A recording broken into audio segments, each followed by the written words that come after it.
Hello, ഇന്നൊരു അടിപൊളി ടേസ്റ്റിലുള്ള fish ഗ്രില്ലിൻ്റെ recipe ആയിട്ടാണ് കേട്ടോ വന്നിട്ടുള്ളത്.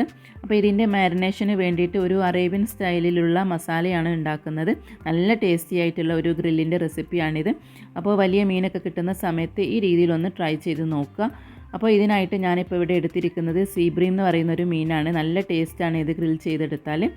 ഇപ്പോൾ അത്യാവശ്യം നല്ല വലിപ്പമുള്ളൊരു മീനാണ് കേട്ടോ എടുത്തിട്ടുള്ളത്. ഞാൻ ഇതിൻ്റെ നെടുകയായിട്ട് ഇതുപോലെ ഒന്ന് കട്ട് ചെയ്ത് കൊടുത്തിട്ടുണ്ട്. അപ്പോൾ ഇങ്ങനെ ഗ്രിൽ ചെയ്യുന്ന സമയത്ത് മസാലയൊക്കെ നന്നായിട്ട് പിടിക്കുകയും ചെയ്യും, മീൻ പെട്ടെന്ന് വെന്ത് കിട്ടുകയും ചെയ്യും. അപ്പോൾ മീനൊക്കെ ഗ്രിൽ ചെയ്യുന്ന സമയത്ത് ഇതുപോലെ കട്ട് ചെയ്തെടുക്കാനായിട്ട് ശ്രദ്ധിക്കണം. ഇനി നമുക്ക് ഇതിലേക്കുള്ള മസാല എങ്ങനെ തയ്യാറാക്കാമെന്ന് നോക്കാം. ഒരു ചെറിയ ബൗൾ എടുത്തിട്ട് അതിലേക്ക് 1.5 ടേബിൾ സ്പൂൺ മുളക് പൊടിയാണ് ചേർക്കുന്നത്. ഇത് നല്ല എരിവുള്ള മുളക് പൊടിയാണ് കേട്ടോ, അതാണ് 1.5 ടേബിൾ സ്പൂൺ എടുത്തിട്ടുള്ളത്. ഇനി ഇതിലേക്ക് ഒരു 1/4 ടീസ്പൂൺ മഞ്ഞൾപ്പൊടിയാണ് ചേർക്കുന്നത്. അതുപോലെ ഒരു 3/4 ടേബിൾ സ്പൂൺ മല്ലിപ്പൊടി ചേർക്കുന്നുണ്ട്. ഇനി ഒരു 1/2 ടീസ്പൂൺ കുരുമുളക് പൊടിയാണ് ചേർക്കുന്നത്. അതുപോലെ തന്നെ ഒരു 1/2 ടീസ്പൂൺ ഗരം മസാലയും ചേർക്കുന്നുണ്ട്. ഇനി ഇതിലേക്ക് ഏതെങ്കിലും ഒരു അറബിക് സ്പൈസ് ചേർക്കാം. ഞാനിപ്പോൾ ഇവിടെ ഒരു മന്തിയുടെ മസാല 3/4 ടേബിൾ സ്പൂണാണ് എടുത്തിട്ടുള്ളത്. അപ്പോൾ നിങ്ങളുടെ കയ്യിൽ മന്തി മസാലയോ കപ്സ മസാലയോ ഉണ്ടെങ്കിൽ ഏതാണെങ്കിലും എടുക്കാവുന്നതാണ്. ഇനി ഇതിലേക്ക് ഒരു 2 ടീസ്പൂണ് ഇഞ്ചിയുടെയും വെളുത്തുള്ളിയുടെയും പേസ്റ്റാണ് ചേർക്കുന്നത്. ഇനി ഇതിലേക്ക് ആവശ്യത്തിനുള്ള ഉപ്പ് ചേർത്ത് കൊടുത്തിട്ടുണ്ട്. ഇനി ഇതിലേക്ക് അടുത്തായിട്ട് വേണ്ടത് ചെറുനാരങ്ങയുടെ നീരാണ്. ഒരു വലിയ ചെറുനാരങ്ങയുടെ നീര് ഫുള്ളായിട്ട് ചേർക്കുന്നുണ്ട്. ഏകദേശം ഒരു 2 ടേബിൾ സ്പൂൺ ഉണ്ടാകും. ഇനി ഇതിലേക്ക് അടുത്തായിട്ട് വേണ്ടത് ഒലീവ് ഓയിലാണ്. ഞാനിപ്പോൾ ഒരു 4 ടേബിൾ സ്പൂണോളം ചേർക്കുന്നുണ്ട്.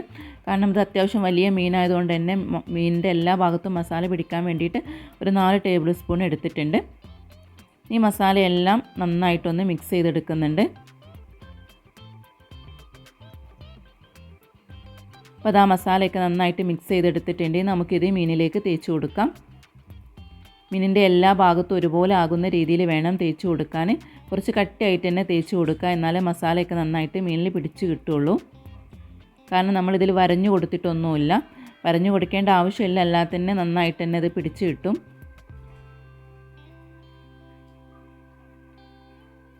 അതുപോലെ മീനിൻ്റെ എല്ലാ ഭാഗത്തും ഒന്ന് തേച്ച് കൊടുക്കുന്നുണ്ട്. ഇനി ഇത് കുറഞ്ഞത് ഒരു 15 മുതൽ 30 മിനിറ്റ് വരെ ഒന്ന് മാരിനേറ്റ് ചെയ്ത് വെക്കണം. ഞാനിപ്പോൾ ഇത് ഓവനിലാണ് ഗ്രിൽ ചെയ്തെടുക്കുന്നത്. അപ്പോൾ ഓവൻ്റെ ഒരു ട്രേയിലേക്ക് ഇത് മാറ്റിയിട്ടുണ്ട്. ഇനി ഓവൺ ഒരു 10 മിനിറ്റ് ഒന്ന് പ്രീഹീറ്റ് ചെയ്തെടുക്കണം. പ്രീഹീറ്റ് ചെയ്ത് ഓവനിലേക്ക് മാരിനേറ്റ് ചെയ്ത് വെച്ച മീൻ വെച്ച് കൊടുക്കാം. അപ്പോൾ നിങ്ങളുടെ കയ്യിൽ ഓവൺ ഇല്ല എന്നാണെങ്കിൽ നമ്മൾ കണലൊക്കെ ഉണ്ടാക്കിയിട്ട് അങ്ങനെ ചുട്ടെടുക്കില്ല, ആ രീതിയിൽ ചുട്ടെടുത്താലും മതി. ഇനി ഇത് അടച്ചു വെച്ചിട്ട് ഒരു 30 മിനിറ്റ് ഒന്ന് ഗ്രിൽ ചെയ്തെടുക്കണം. അപ്പോൾ അത് 30 മിനിറ്റ് കഴിഞ്ഞിട്ടുണ്ട്. നമ്മുടെ മീൻ വെന്തോ എന്ന് നോക്കാം. അപ്പോൾ അത് മീനൊക്കെ അത് നന്നായിട്ട് നല്ല അടിപൊളിയായിട്ട് തന്നെ ഗ്രിൽ ചെയ്ത് കിട്ടിയിട്ടുണ്ട്. ഇനി നമുക്ക് ഇതൊരു സെർവിങ് പ്ലേറ്റിലേക്ക് മാറ്റാം. ഞാനിപ്പോൾ ഇതൊരു സെർവിങ് പ്ലേറ്റിലേക്ക് മാറ്റിയിട്ടുണ്ട്. ഇനി നമുക്കിതൊന്ന് കഴിച്ച് നോക്കാം, മീനൊക്കെ എങ്ങനെയുണ്ട്, ടേസ്റ്റൊക്കെ എങ്ങനെയുണ്ട് എന്ന്. അപ്പോൾ അത് നല്ല അടിപൊളിയായിട്ട് തന്നെ വെന്തിട്ടുണ്ട് കേട്ടോ, നല്ല സോഫ്റ്റാണ്,